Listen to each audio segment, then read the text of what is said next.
boom, have no fear. The I Am Rapaport Stereo Podcast is here. Biggity boom, have no fear. The I Am Rapaport Stereo Podcast is here. Week 1 of fantasy football. Week 1 of the NFL is in the books. Did you win? Did you lose? How did it fare for you? I won some. I lost some. I got a message for you, Bun B. Oh yeah, that Bun B. OG Bun B. You want to harass me after you take a win because a CD Lamb still thinks he's vacationing in Tahiti? I got something for you. Plus, I muscled through the new Spike Lee Denzel Washington movie. I have my full review of highest to low, and it's low. And the Intifada has been once again. All that and more in a high-flying, hard-hitting, museum-quality I Am Rapaport Stereo Podcast coming up right now. This puppy with something real nice.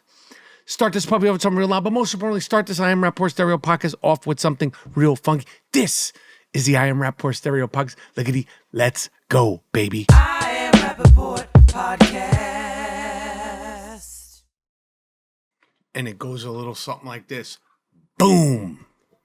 I'll do it one more time. Biggity, boom. Oh, yeah. Have no fear. The I Am Rapaport Stereo Podcast is here. Higgity, have no fear. The I Am Rapaport Stereo Podcast is in the place to be.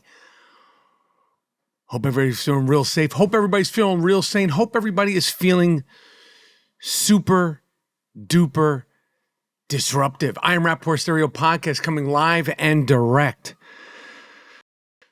World's most disruptive podcast, certified world's most disruptive podcast, excuse me. What can I say? Museum quality I Am Rapaport Stereo Podcast. I am getting ready to go on tour. I will be in Jersey, September 25th, 26th, 27th at the Stress Factory in New Brunswick, New Jersey. I will be in Providence, October 2nd, 3rd, and 4th, Providence, Rhode Island, Comedy Connection. I'll be in Denver, Calgary, Levittown, New York, Arlington, Virginia, Bridgeport. All tickets, all information for all my shows is available at michaelrapaportcomedy.com, michaelrapaportcomedy.com, starting with Jersey, September 25th, 26th, 27th, Providence, October 2nd, 3rd, and 4th. Week 1 of the NFL is in the books. Before I get into week 1 of the NFL, the other day I was doing the podcast with the young shooter, Dino Casino, Deuce Collins, and he mentioned something about my lisp. I don't know if you're noticing, I have a little bit of a lisp. That's because I got these Invisalign. See, I got the Invisalign to get my furniture, my teeth straightened up once and for all. And a couple of people were like, yo, Mike Rapp, are you doing some sort of promo? Did you get paid to do a promo for Invisalign? Are you getting paid to get your furniture in your mouth straightened up? If I'm doing paid promos, I'll let you know I'm doing paid promos. I told you. See my teeth? The bottom teeth, my bottom furniture, my whole rack below is crooked. It's rocking and rolling. My lower furniture, I don't have perfect teeth. I got good teeth. When I smile, you can't really see my bottom teeth, but I go to the dentist, and the dentists are a pain in the ass. You go into the dentist's office to get a cleaning, and they're going to throw, in this day and age, they got all kind of technology. They take pictures. It's not even x-rays. They take a picture. The next thing you know, they can show you what your teeth are going to look like, allegedly, in 30 years. My wife is a stickler for teeth. She notices that about people. She meets you. She'll be like, yo, did you see her teeth? I'll be like, no. You didn't notice her bottom tooth is pointing left when she was going right? You didn't notice her third tooth on her top shelf was brown? I'm like, no. But my wife is a stickler for teeth. She got beautiful teeth. She was blessed with beautiful teeth, but she's been on me. She goes, babe, you need to keep your teeth whitened. And my wife, a couple of years ago, she got herself some Invisalign, and she was like, yo, the dentist told you need to get Invisalign. The dentist told me you should get Invisalign. So I said, I'll get the Invisalign. So I got this Invisalign, and it's like these retainers. They call them trays instead of retainers because it's ridiculous for a 55-year-old man to go around saying, I got a retainer. I got these trays, and they clip on, and so I don't know how it works. They explained it to me 2 or 3 times. I was like, okay, what do I got to do this? You got to keep the retainer in as much as possible for the next 9 months. And I know this 9 months is going to turn into 14 months or whatever to straighten out this bottom row of furniture. But if you notice any slurring or weird lisping or anything like that for me, it's because I got this Invisalign that I'm not getting paid to. I paid to get the Invisalign put in. I didn't get paid to put the Invisalign in my mouth. I wish there were so many opportunities to be paid for the things that people accuse me of being paid for. They're, every day, like, are you being paid to say free the hostages? Are you being paid to say all these things about Israel? I'm like, please hook me up. Can someone connect me with the person from Israel that is paying people, allegedly, to say free the hostages? Because people need to be paid to say free the hostages. No, I'm not being paid by Israel, the Jews, AIPAC, this pack, no pack, the Cub Scouts, the Boy Scouts, the Girl Scouts of America. I'm not being paid to say anything. I wish I was being paid. To state the obvious, were you being paid to post that Black Lives Matter square? I wasn't being paid to do that. I posted that also. I do the right thing. Are you being paid? Please hook me up. DM me. I'll send you my Venmo, my PayPal, my Cash App. Maybe they don't like to have the money's, it can't be traced. So you made a brown paper. I love a brown paper bag. Are you paying people in cash? Are people being paid in cash to say free the hostages? Do you need to be paid to say free the hostages? But if you notice anything funny about my speech, it's just this retainer. I'm getting good at it. These Invisalign retainers. There's a whole Reddit thread about the Invisalign worked, the Invisalign didn't work, the Invisalign ruined my life. There's too many opinions. You go on Reddit, you could hear anything you want about anything you want. Good, bad. This movie review, that movie review. Speaking of do the right thing, speaking of movie reviews, painfully sat through the entire new Spike Lee movie. And I'm always excited to see Denzel. I'm always excited, not as much as I used to be, to see a Spike Lee movie. But we ordered a big thing of gelato, me and my wife. We ordered a ginormous thing of gelato, and we were like, we got to watch Denzel. We didn't go to the theater to see Denzel, but we got to watch Denzel. Highest to low, Spike Lee movie. I give it 2 big, upset, frustrating thumbs down. And that is hard for me to say. I don't think I've ever given a Denzel Washington movie 2 thumbs down. But this movie, highest to low, was just not good. There was no tension. There was no suspense. I'll even, with the utmost respect, say that I did not really dig Denzel Washington's performance. I didn't believe the story. I didn't believe the way the story unfolded. I didn't believe the chases. I thought it was long. I thought the music and the soundtrack and the score was just all over the place. I will say that the cinematography, shooting New York, Spike always does a great job of shooting New York. He loves New York. And it was, in a way, I guess, a love letter to New York. But for 2 hours and I believe 9 minutes, I need more than beautiful shots of New York. I just didn't buy any of it at all in any way, shape, or form.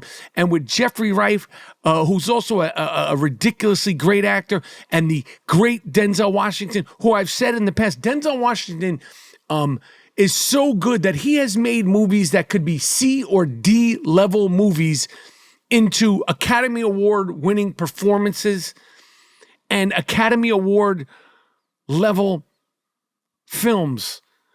Training Day, you put any other actor in there, they're not winning the Academy Award. I don't care who it is. He was so good in Training Day, which could have easily been done by the wrong actor and the wrong director, and just been another sort of corrupt cop film. Denzel Washington took Training Day. He took Man on Fire. There's like a list of films that Denzel Washington elevated to Shakespearean heights, but he could not do it with highest to low, and I must blame Spike Lee. It is just not good.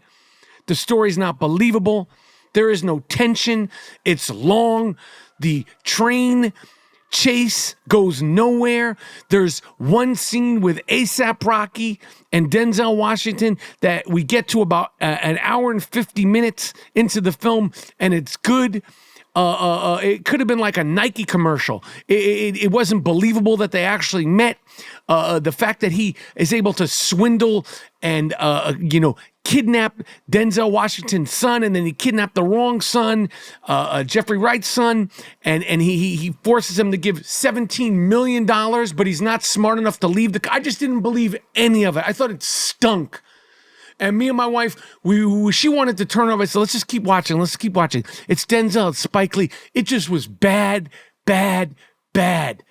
I give it 2 thumbs all the way down. And I wanted to like it. And like I said, Denzel Washington, 99.9% of the time, day one, screening one. Nobody appreciate Denzel Washington. Well, I love Denzel Washington as much as you could appreciate Denzel Washington. He's one of the best, if not the best, actor/movie star ever. And I say that with all due respect to all the other actor/movie stars, but he's getting older. But he has the movie star good looks and natural charisma. And he has the skill set of a character actor. And that is a rare, rare thing to find. Someone with the looks, the charisma, and the skill set. Despite his looks and his charisma, he would have been a great, just straight, pure character actor. But the great Denzel Washington could not save highest to low. And I haven't seen anybody give it any review. Somehow, I believe that social media and TikTok, it listens to your phone calls. It listens to your conversations, because as soon as my wife and I were finished watching this new Spike Lee movie, Highest to Low, starring Denzel Washington, I was on TikTok, and I just somehow, some way was in this vortex of fans and regular people reviewing the movie. And everybody said it's the same thing. Everyone was like, I hate to say it, but this Spike Lee movie sucks. I hate to say it, but this is me watching the new Spike Lee movie. And they're like, I hate to say it because I love Denzel, but this movie was this, that, and the third. Nobody had anything positive to say about that film. It is just not good at all. In any way, shape, or form. It is just not a good film. And I don't know if there's nobody. He must have Final Cut at this point. But he ain't putting his money up. Somebody who put their money into this film's got to be going, damn it. Damn it. And this film will age backwards. Some films get better over time. This movie is a one and done watch. You can't rewatch Highest to Low, be like, oh, maybe on second viewing, will this movie get any better? And like I said, I'm a big Spike Lee fan and a ginormous Denzel Washington fan, but I was hugely disappointed with this new film. And my review is coming from an insider. It's coming from a filmmaker. It's coming from a person who is on set. And I was thinking about my review. Some people are like, you're a hater. And I'm like, no, I'm not. I love Spike Lee films. Do the Right Thing. I love Mo Better Blues, Malcolm X. But I watched the film with an open heart, and it was not good. But I was thinking about me doing this review and people saying you're a hater. And then I was also thinking about this, that beef that happened last week between ESPN's Ryan Clark and Peter Schrager, where Ryan Clark said to Peter Schrager during the discussion, I think it was about the Dallas Cowboys and the Philadelphia Eagles, and Ryan Clark did the thing that all former players can do when they want to neutralize and neuter and shut up and sort of big bank takes little bank, whether it's basketball, football, tennis. He said to him, you're not a player. With all due respect, you didn't play the game. And I'm like thinking, no, Peter Schrager, who I like him. I'm not like a giant fan. Like, he's not like, Stephen A. Smith or Skip Bayless or, one of these people that I really, turn to. I like that Mina Kames. I love her. But I rock with Peter Schrager. But Ryan Clark was basically, using that against him, that you didn't play the game, and this is the non-player in you. And I was thinking, as far as filmmaking, as far as acting, and when I give a review of something, especially a film that I was excited to see, that's coming from a player. I played the game on both sides of the camera. But you would never hear like an actor or a filmmaker say to a reviewer or a film critic, well, you never made any films. I don't think that argument's ever been brought up. Although it's different, but it's kind of the same. You can't criticize a performance. Maybe you don't know what it's like to be on set. Maybe you don't know what it was like to be on what was in the script. But Ryan Clark saying to Peter Schrager, you didn't play the game. This is a controversial thing, again, because I think the first person to say this, that it went viral, was Richard Sherman. Where is Richard Sherman? Is he still doing those the Monday night games? We'll see. Or the Thursday night games. It was so confusing to find that game the other night in Brazil. So I literally called the Dust Brothers, Miles and Jones, like, where is this game? I can't find the game. And it turned out I think it was on CBS. But there's so many, I'm like going to Peacock. I'm going to Amazon. Like, where are the games at? The NBA is going to be even worse. But Ryan Clark was dissing Peter Schrager because he didn't agree with his opinion. He basically said you never played the game before. And like I said, Richard Sherman said this to Skip Bayless years ago, and that was the first time it sort of got traction. And now there's so many former great players, some who are good broadcasters, some who are just, figuring it out, who have platforms. And if they want to shut someone up who never played football or basketball, they'll just say you never played the game. And I think that's just a weak way to have an argument, because of course you can have an opinion, and I'm sure all players don't agree with Ryan Clark about everything that he says, and vice versa with in regards to Peter Schrager. But people are saying that Ryan Clark should be fired, and this, that, and the third. I'm not down with the firing. Ryan Clark also said last week that he didn't think Drew Brees, there was another quarterback, it was Drew Brees, was it Archie Manning, the son of the other Manning, and Tom Brady are not generational talents? If Tom Brady's not a generational talent, Ryan Clark, what are you? I mean, did he squeeze every little bit out of the talent he had? Yes, but he was something. And if he's not a generational talent, what are you? What are you as a broadcaster? What were you as a player? And again, I get what he was saying, but it's insane. Like, Tom Brady's the greatest quarterback of all time. How is he not a generational talent? Because he wasn't the fastest. He didn't have the most arm strength, or whatever he had, it worked. So it's just, you get into these ridiculous arguments. And I guess with sports, film, that's what it's all about. But I just thought it was a crazy thing to say that Tom Brady, who, trust me, I can't stand Tom Brady. I mean, I respect him, obviously. But during football season, when I think about Tom Brady and I think about where my New York Giants are now, Tom Brady doesn't conjure up warm and fuzzy feelings like his former coach, Bill Belichick, who took a shellacking week one. Now he's a coach at University of North Carolina. And Bill, why don't you just have your girl do the press conferences? Just have your lady friend do the press conferences. She was doing all the press and the PR for you during the offseason. Let her come after the game and talk to that press. You had her talk to 60 Minutes and CBS. She was able to interrupt those press conferences. Why don't you let your girl, must-watch TV? Tom Brady's little chippy post-game? Why'd they lose? Hey, fuck you. Why'd they lose? Why are you asking him that? Let her do that the same way she dealt with the 60 Minutes during the summertime.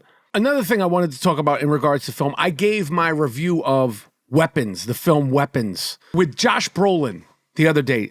Julia Garner, Josh Brolin, and Amy Madigan, actress in Weapons, should absolutely, positively, and I bet she will, be nominated for Best Actress, because I don't think I singled out how incredibly hard, how incredibly challenging the risk to reward, the risk to failure, that her performance in Weapons. Amy Madigan, who's tons of films for years, plays like, I don't know if you could call her a witch or a ghoul or a vampire, but she's so good, so unrecognizable, and so somehow real as a witch in this movie Weapons. And then although I didn't love the film because I don't love these kinds of films, I love these actors, Josh Brolin, Julia Gardner, but Amy Madigan in that film is so uniquely good. And like I said, what a challenging performance to show up on set and to be in character where you're essentially playing a witch. The bitch that she played is an actual witch. And I just was watching this clip from the film, her performance, and I was like, I don't understand if people really know how far out you have to take it to make a performance like that work and to make a performance like that feel real. Although, I don't know about you, I don't believe in witches, ghouls, Frankenstein, vampires, spells, spooks. I don't believe in any of that. But somehow, some way, in this movie Weapons, Amy Madigan made that character as real as possible. So although I didn't love the film, I liked the film. I wasn't prepared for the kind of film it was. And I do love those actors. Her performance, she should definitely, absolutely be nominated for Best Supporting Actress in a movie come 2026, because we're heading to the end. We are in September of 2025. We're at the countdown. September, October, next thing you know, you're like, where did the year go? Deal with it right now. Which I was also going to talk about, again, Zohran The Moron. I was talking to my friend Sid the other day about who he thinks is going to win the election for mayor. And he said, Rap, you got this all wrong. He goes, maybe you're not thinking this through. If Zohran The Moron becomes mayor and you live in a rental apartment, there's no more rent. And I was like, what the fuck? You're right. I'm expecting no rent. When Zohran The Moron becomes mayor of New York City, I'm expecting, listen, I got a car. I park in a garage in New York City. You want to talk about rental prices in New York City for an apartment? Garage prices, monthly garage prices in New York City are out of control. Zohran The Moron, if you can make parking in New York City free, I'll vote for you today. But my friend Sid said, oh yeah, there's no rent, there's no parking. Don't you spend a lot of money at Starbucks? I was like, yeah. He goes, that's going to be free. I was like, what the fuck, man? Maybe I should vote for Zohran The Moron, Zohran the Zero. If he's really going to take away rent, garage prices, and make Starbucks free, am I on the wrong side of history? But we're living in unprecedented times. Anyway, I'm done. Make sure you stay safe. Make sure you stay sane. Make sure you stay super duper disruptive. Make sure you tell a friend who tell a friend about the world's most disruptive podcast, the I Am Rapaport Stereo Podcast. Subscribe, rate, review. Miles Jordan, a.k.a. the Bleach Brothers, a.k.a. the Diggity Dust Brothers. Take me out of with something real nice. Take me out of with something real loud. But most importantly, end this puppy with something real funky. It's the I Am Rapaport Stereo Podcast. I'm out.